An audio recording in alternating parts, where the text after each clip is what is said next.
السلام عليكم، كنتمنى تكونوا كاملين بخير ومرحبا بكم في قناة طبخ سهل وصحي.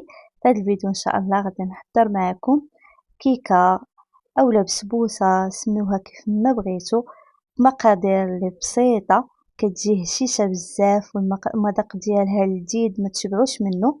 ما تخيلوش حاجات زوينه. كنتمنى انكم تتابعوا الفيديو الاخير باش تعرفوا على المقادير وطريقه التحضير. بالنسبة للمقادير فكنحتاجو 3 ديال البيضات يكونوا بحرارة المطبخ. في المقادير كاملين بساط وطريقة التحضير حتى هي جد سهلة. فغادي ناخدو كما قلت 3 ديال البيضات، كاس ديال سكر سنيدة، تقدروا تعدلوا في الكمية ديال السكر السنيدة تنقصوا شوية الا بغيتو. وعندنا مبشور ديال الحامض اولا الليمون، ساشي ديال السكر بنكهة الفانيلا، تقدروا تعوضوه بساشي من السكر بنكهة الزهر حتى هو يجي زوين في هذه الوصفة. غادي نطلع البيض وسكر سنيدة مزيان حتى يضاعف لينا الخليط ويولي اللون ديالو ابيض بهذا الشكل كيف ما كتشوفوا معايا. فهو ما كياخذش بزاف ديال الوقت باش يطلع.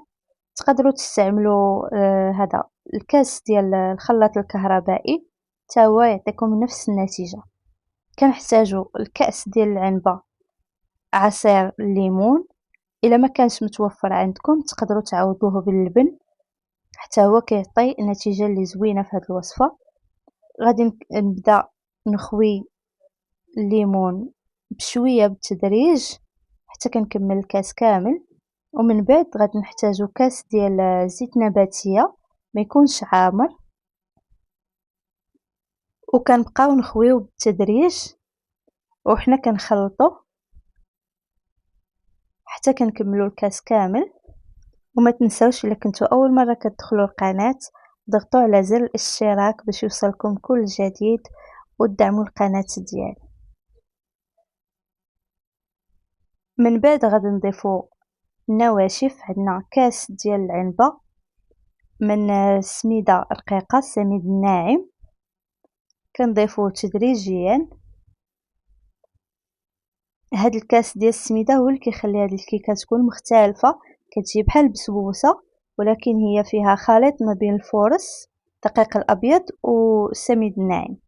وغادي نحتاجو كاس ونص ديال الدقيق الابيض مع 2 الخمارات ونص، تقريبا 20 غرام من خميره الحلويات.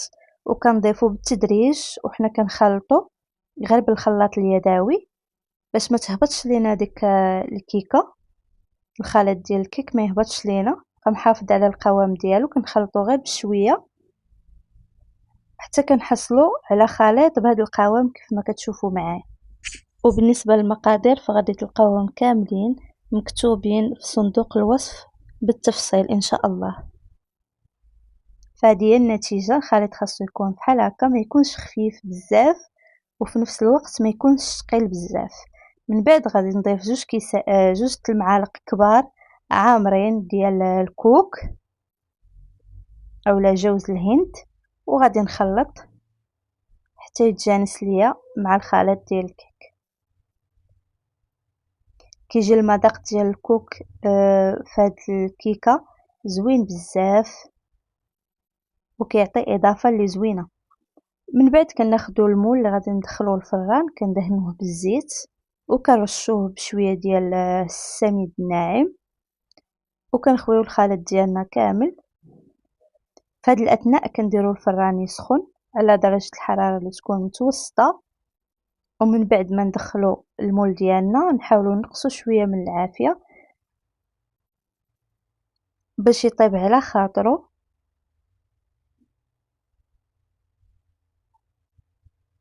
تقريبا كياخد ما بين 45 دقيقه 40 دقيقه بحال هكاك باش كيطيب. نخليوه حتى يتحمر من الفوق باش نعرفوه راه تحمر لينا حتى من الجهه التحتانيه.